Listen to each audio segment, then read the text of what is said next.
میرے آقا کی آمد سے پہلے وہ کھلی گمراہی میں تھے. وہ کھلی گمراہی کیا تھی؟ کتابیں اٹھا کر کے دیکھیں. میں اس کا تذکرہ نہیں کروں گا, صرف اشارے کروں گا, کیونکہ میرے پاس جو وقت ہے میں اس کا مکمل لحاظ کر کے چلوں گا. بات پوری ہو یا ادھوری رہے اس کا ذمہ دار میں ہی نہیں ہوں, میں ذمہ دار اپنے وقت کا ہوں. اور مجھے افسوس اس بات کا ہے کہ بات ایسی چھیڑی ہی کیوں. اگر اسی بات چھیڑی ہے تو پھر چھوڑنا نہیں چاہیے, ہونا تو یہ چاہیے تھا, لیکن نہیں. اب بے فکر رہیں, خطاب تو خطیبوں کا ہوگا, میں تو صرف عرض کر رہا تھا کرسیاں بھر جائیں, لیکن بھریں کیا, ابھی تو یعنی جیسے تھی ویسی ہی ہیں. تو آپ نے غور کیا میں نے کیا کہا؟ میرے اور آپ کے آقا کی آمد سے پہلے وہ یہ کھلی گمراہی کیا تھی؟ اس کے بارے میں لکھا ہے کہ یعبدون الاصنام, بت پوجتے تھے. یعدون البنات, جگر کے ٹکڑے, اپنی بچی اپنے ہاتھوں دفن کرتے تھے. یاکلون المیتۃ, مردار کھاتے تھے. معمولی سی بات پر جھگڑا ہوا تو 100 برس تک چلا. بات کچھ بھی نہیں تھی لیکن سینکڑوں لوگ مارے گئے. یہ پہلے تھا. اور پھر جتنی برائیاں تھی اس کو برائی نہیں سمجھتے تھے, بدکاری پر فخر کرتے. بدکاری سمجھ رہے ہیں کہ بھائی نام لوں جو مشہور ہے, یا وہ نام لے لینا چاہیے. مومنوں میں وہ نام کیسے لے, اس لیے اس کو میں بدکاری کہہ رہا ہوں. اللہ محفوظ رکھے. اس پر فخر کرتے تھے. اور پھر چوری, ڈکیتی, کسی کا مال ہڑپ کر لینا ان کے لیے کوئی جرم نہیں تھا. کریں کیا, بات آئیے تو بات عرض کر دوں, 2-4 منٹ آگے بڑھ جاؤں تو معاف کرنا, حضرت خطیب سے بھی اجازت لے رہا ہوں. یعنی کھلی گمراہی سمجھ میں آئے گی تب نہ نور سمجھ میں آئے گا کہ پہلے کیا تھا پھر کیا ہوا. اور جب پہلے کیا تھا پھر کیا ہوا سمجھیں گے تو سوچیں گے اب کیا ہو رہا ہے. اسی لیے تو یہ باتیں عرض کی جاتی ہیں, پہلے کیا تھا پھر کیا ہوا اب کیا ہے. کہیں ایسا تو نہیں جو پہلے تھا وہ اب نہیں. آپ نے غور نہیں کیا. اگر غور کریں تو اتنا ہی کافی ہے. سلام پڑھ لیں تو مجلس ہو گئی. حقیقت میں میں جو عرض کر رہا ہوں, اگر اللہ سوچنے کی توفیق دے اور اسے دل کی گہرائیوں میں جگہ دے کر کے سوچیں اور کچھ اس پہ غور کریں کہ جو پہلے تھا اگر اب بھی وہ ہے تو پھر یہ جو رب نے احسان کیا اس احسان کا کیا. اب اندازہ فرمائے رب نے عقل شعور دیا ہے اور اللہ تعالیٰ نے بڑی طاقتور سمجھ عطا فرمائی. پہلے یہ تھا, میں عرض کر رہا ہوں پہلے یہ تھا, ذرا سن لیں اور اس کے بعد اختصار سے عرض کروں گا. پھر یہ ہوا, پہلے یہ تھا پھر یہ ہوا. ایک آدمی اپنی نوجوان بچی کو لے کے آیا مکے پاک میں, پہلے کی بات کر رہا ہوں. میرے آقا کی آمد سے پہلے, اعلان نبوت سے پہلے ایک آدمی آیا طواف کرنے, نوجوان بچی ساتھ ہے اور روزائے قریش بیٹھے ہیں حرم کے چاروں طرف. وہ طواف کرنے لگا اور اسی ایک بدبخت کی نظر جو اس خوبصورت لڑکی کے پڑی, اٹھا اور پھر مونچھوں پر تاؤ دے کر کے آگے بڑھا. باپ کے ہاتھ سے بچی کا ہاتھ چھڑایا, لے کے چلا. یہ چیختا رہا, چلاتا رہا اور ہر ایک کے پاس جاتے کہتا رہا میں مسافر تھا, حرم کعبہ بھی آیا, اللہ کے گھر میں آیا, یہاں میری عزت لٹ رہی, او فلاں مدد کرو. لیکن ایک بھی مدد کے لیے جب نہ آیا تو اس نے جا کے مکے کے شہر کے در کو کھٹکھٹایا, سب سے مدد مانگی لیکن مدد نہیں ملی. آپ اندازہ فرمائیں سب بچی والے ہوں گے, اگر نہیں ہے تو جو بچی والے ہیں وہ سوچیں کہ باپ کے سامنے اور اس کی بیٹی کو یوں کوئی اغوا کر کے لے جائے اور اسے یقین ہو کہ یہ اس عزت کو جا کے تار کرے گا, اس باپ کے دل پہ کیا گزری ہوگی اور اس پر کیا حال ہوا. کیا یہ کھلی گمراہی نہیں؟ کیا یہ کھلی گمراہی نہیں ہے نا؟ حیا کہاں, شرم کہاں؟ وہ انسان تو تھے لیکن ان کی آنکھوں میں حیا نام کی چیز نہیں تھی, بے شرم نام کی چیز نہیں تھی. یہ پہلے کی بات ہے. اب آئیے ذرا بعد کی بات کر دوں, اور وہ بھی اسی انداز میں. حالانکہ میں بھی سمجھ رہا ہوں بات سمجھانا ہو تو یہ انداز کام نہیں آئے گا. بات سمجھانے کے لیے میرا پہلے والا انداز صحیح تھا جو میں آہستہ بات کر رہا تھا اور اس میں بات سمجھ میں آتی. اور میرے آقا تو ایک بات کو 3 بار دہراتے. اور آج اگر میں 3 بار دوہراؤں کل باتیں ہوں گی کہ وہ تو بھولتے تھے، اور پھر کہیں گے اس کو مت بلانا، یہ بھول جاتے ہیں۔ ہاں یہ سوچ بدل گئی نا۔ حالانکہ یہ نہیں حقیقت میں دہرانا چاہیے تاکہ وہ بات اچھی طرح سمجھ میں آئے، لیکن اتنا تو سمجھ میں آیا کہ شرم نہیں، حیا نہیں، آنکھیں تھی لیکن اس میں حیا نہیں تھی۔ وہ آنکھ ہی کس کام کی جس میں حیا نہ ہو، نکال کے پھینک دو۔ حیا کوئی گائے بھیڑ بھینس بکری کے لیے تھوڑے، رب نے حیا کو پیدا ہی انسان کے لیے کیا، انسان اور اس میں حیا نہ ہو تو اسی کو تو کہتے ہیں بے حیا۔ اگر کسی کو بے حیا کہہ دو جھگڑا ہو جائے گا، صرف کہنے پہ جھگڑا ہوا، بن گئے تو کچھ نہیں۔ کیا بات ہے، لاجواب لاجواب، بہت اچھے بہت اچھے۔ تو یہ حال تھا پہلے۔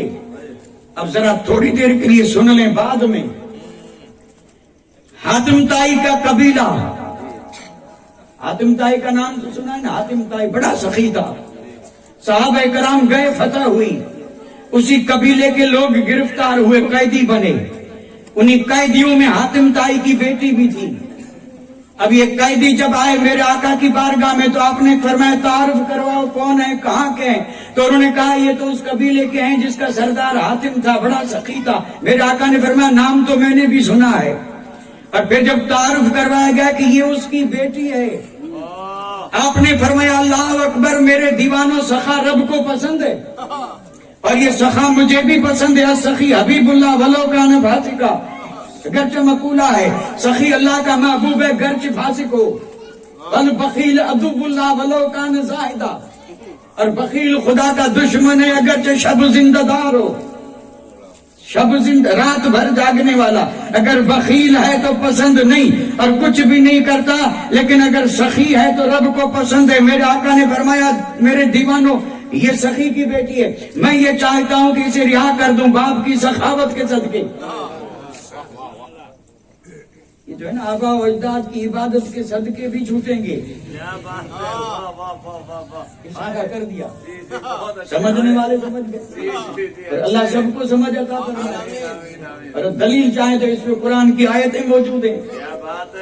میرے آقا نے فرمایا کہ اسے آزاد، صحابہ نے کہا ماں باپ قربان یا رسول اللہ، آپ ارشاد فرمائے ہم میں کون ہے جو انکار کرے۔ رہا ہو گئی۔ اب رہا ہو گئی تو یہاں میں سمجھانے کے لیے عرض کر رہا ہوں، ذرا غور سے سنیں۔ جب اس بیٹی کو میرے آقا نے رہا فرمایا اب یہ تو تنہا ہے، اس کی بستی دور ہے، یہ اکیلی جائے کیسے؟ لہذا اعلان فرمایا اے میرے صحابیوں، تمہارے بیچ میں ہے کوئی ایسا جو اس غیر کی لڑکی کو اس کے گھر تک پہنچائے اور پھر وہ یہ مجھے ذمہ دے کہ اس کی جان کی بھی حفاظت کرے گا، اس کی عزت کی بھی حفاظت کرے گا؟ ہے کوئی تم میں جو یہ مجھے ذمہ اور گارنٹی دے؟ قسم رب کی بوڑھے اٹھنے سے پہلے جوان اٹھے،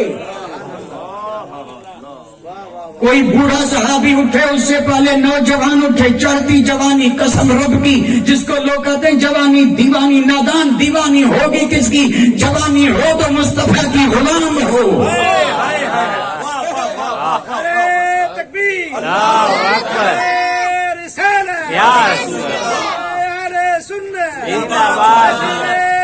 اور یہ جو دیوانی کے چکر میں یہ دیوانی لے کہاں جا رہی ہے اس کو بھی سوچیں، لیکن بن جائیں مصطفیٰ کے غلام، غلامی جنت میں لے جائے گی، رب کی رحمت میں لے جائے گی۔ کوئی عمر والا صحابی نہیں اٹھا تھا، نوجوان اٹھے تھے، اللہ اکبر۔ اس وقت بھی آنکھیں جھکی تھی، عرض کی یا رسول اللہ ماں باپ قرباں ہو، کلمہ آپ کا پڑھا ہے، اب آنکھیں وہ نہیں جو بے حیا کا پردہ لٹکا دیا ہے، ہم اس کو گھر تک پہنچا کے آئیں گے اور قسم ہم اس کی عزت کی بھی حفاظت کریں گے، جان کی بھی حفاظت کریں گے اور شکایت نہیں آئے گی۔ سوچیں نا، یہ سوچنے کا موقع دے رہا ہوں تاکہ سوچیں۔ آپ کہیں یہ نہ سمجھ گئے ہوں کہ تھک گیا ہے، نہیں سوچیں۔ اور یہ نوجوان صحابی اب لے کے جا رہے ہیں حاتم طائی کی بیٹی کو گھر پہنچانے۔ لکھنے والوں نے لکھا ہے شہر سے باہر نکلے عرب کا ریگستانی علاقہ، ہوائیں بڑی تیز چلتی ہیں، اتفاق سے ہوا تیز ہونے لگی اور ہوا کے جھونکے جب آنے لگے تو لڑکی اونٹ پہ سوار تھی، جسم پہ جو کپڑا تھا وہ ہلنے لگا، صحابہ جو پیچھے تھے نوجوان ایک دوسرے سے کہنے لگے کپڑا ہٹا نہیں ہے، عورت ابھی اسلام نہیں لائی ہے، اسے کوئی شعور نہیں ہے، اگر ہوا تیز چلی کپڑا ہٹ گیا اور عورت کا وہ حصہ جو ہمیں دیکھنا جائز نہیں، ہوا ہٹی، ہوا سے کپڑا ہٹا، نظر پڑ گئی اور حضور اگرچہ یہاں نہیں لیکن ان کی نظر ہمیں دیکھ رہی ہے، اور کل جب وہاں پہنچیں گے تو ہم وعدہ کر کے آئے تھے کہ عزت کی، عصمت کی، جان کی حفاظت کریں گے۔ اللہ اکبر، غضب ہو گیا، ہوا تیز ہو رہی ہے، کپڑا ہل رہا ہے، کہیں ہٹ نہ جائے، نظر نہ پڑ جائے۔ انہوں نے کہا بہن ٹھہر جا، اور جب حاتم تائی کی بیٹی ٹھہر گئی تو فرمایا رک جا، تو پیچھے چل، ہم آگے چلتے ہیں، راستہ پیچھے سے بتا سکتی ہے بتا، اور اسی طرح تجھے گھر تک پہنچائیں گے۔ اور جب اس طرح بیٹی کو لے کے پہنچے تھے، قبیلے والوں کو پتا چلا کہ سردار کی بیٹی آئی ہے،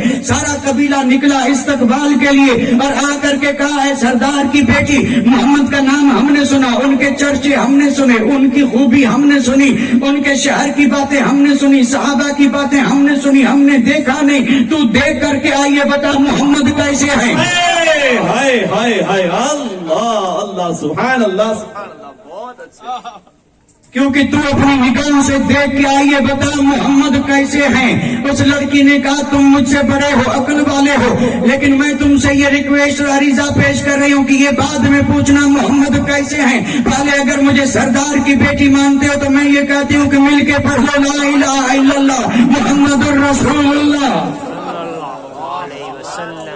کلمہ پڑھ لو، کلمہ۔